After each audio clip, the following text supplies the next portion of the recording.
ఈరోజు నీ యథార్థత ఖచ్చితంగా నేను నిలబెడుతుంది. నా యథార్థతను బట్టి నన్ను ఉద్ధరించావు. ఉద్ధరించుట అనే మాట. ఉద్ధరించడం అంటే అర్థం ఏంటి? కొంతమంది అడుగుతారు కదా, ఏం ఉద్ధరించావని.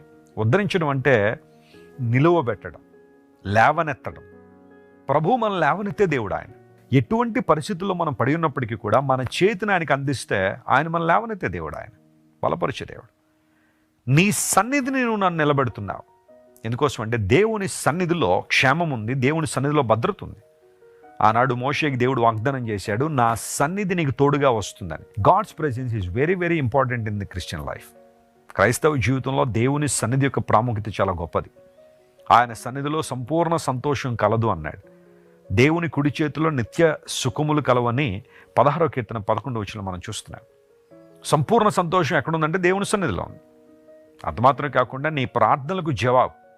నువ్వు దేవుని సన్నిధికి వచ్చి ప్రార్థన చేసినప్పుడు ఖచ్చితంగా నీ ప్రార్థనకు జవాబు ఉంది. హన్న తనకున్న సమస్యను షిలోహులో దేవుని సన్నిధికి వచ్చి చెప్పుకుంది. తన హృదయాన్ని కృమ్మరించేసింది. మేము షిలోహు వెళ్ళినప్పుడు ఆ షిలోహులో ఉన్న ప్రత్యక్ష గుడారం ఎక్కడైతే వేశారో ఆ ప్రాంతానికి వెళ్ళాం. హన్న జీవితం మరొకసారి అక్కడ జ్ఞాపకం చేసుకోవడానికి ప్రభు సహాయం చేశాడు. తన హృదయాన్ని దేవుని సన్నిధిలో కృమ్మరించింది. తన అవసరతను, తన ఇబ్బందిని చెప్పుకుంది దేవునితో. ప్రభు విన్నాడు. హన్న యొక్క ప్రార్థన అంగీకరించబడింది. చక్కని ప్రవక్తను దేవుడిచ్చాడు. ఈరోజు నువ్వు ఏ సమస్యతో ఉన్నావు, ఏ ఇబ్బందులు ఉన్నావు? బహుశా ఇప్పటిదాకా నువ్వు చాలామంది చుట్టూ తిరిగి ఉండొచ్చు. రాజకీయవేత్తల దగ్గర నువ్వు నిలబడి ఉండొచ్చు, మనుషుల ముందు నిలబడి ఉండొచ్చు సహాయం కోసం. కానీ బహుశా నీ జీవితంలో నిజమైన సహాయం నీకు అందకపోయి ఉండొచ్చు. కానీ దేవుడు ఈరోజు మాట్లాడుతున్నాడు, నువ్వు దేవుని వైపు చూడగలిగితే, ఆయన్ను యథార్థతతో నువ్వు సేవించగలిగితే, యథార్థమైన హృదయంతో నువ్వు దేవుని అంగీకరించగలిగితే, ఆయన వైపు నువ్వు చూడగలిగితే, ప్రభు తన సన్నిధిలో నిన్ను నిలబెట్టే దేవుడు ఆయన. నువ్వు పడిపోయేవాడు కాదు, నువ్వు పడగొట్టబడిన వాడు కాదు. పడిపోయిన నిన్ను యేసు ప్రభు లేవనెత్తారు. కొన్ని సందర్భాల్లో ఎవరైనా అడుగుతుంటారు, యేసు ప్రభువుని అంగీకరించడం వలన మీ జీవితాల్లో ఎలాంటి అద్భుతం జరిగిందండి, ఏం జరిగిందని అడిగితే మీరు ఇవ్వాల్సిన సాక్ష్యం ఏంటో తెలుసా?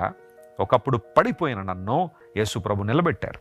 ఆయన తన సన్నిధిలో నిలబడడానికి దేవుడు నాకు సహాయం చేశారని మీరు చెప్పాలి, సాక్ష్యం చెప్పాలి. ఆయన నిలబెట్టే దేవుడు. మనుషులందరూ నిన్ను పడగొట్టేశారేమో, నీ ఆఫీస్లో కావచ్చు, నువ్వు చదువుకుంటున్న స్కూల్లో కావచ్చు, లేదా కాలేజీలో కావచ్చు, యూనివర్సిటీలో కావచ్చు, నువ్వు పనిచేస్తున్న చోట కావచ్చు, మనుషులందరూ నిన్ను పడగొట్టాలని చూస్తారు.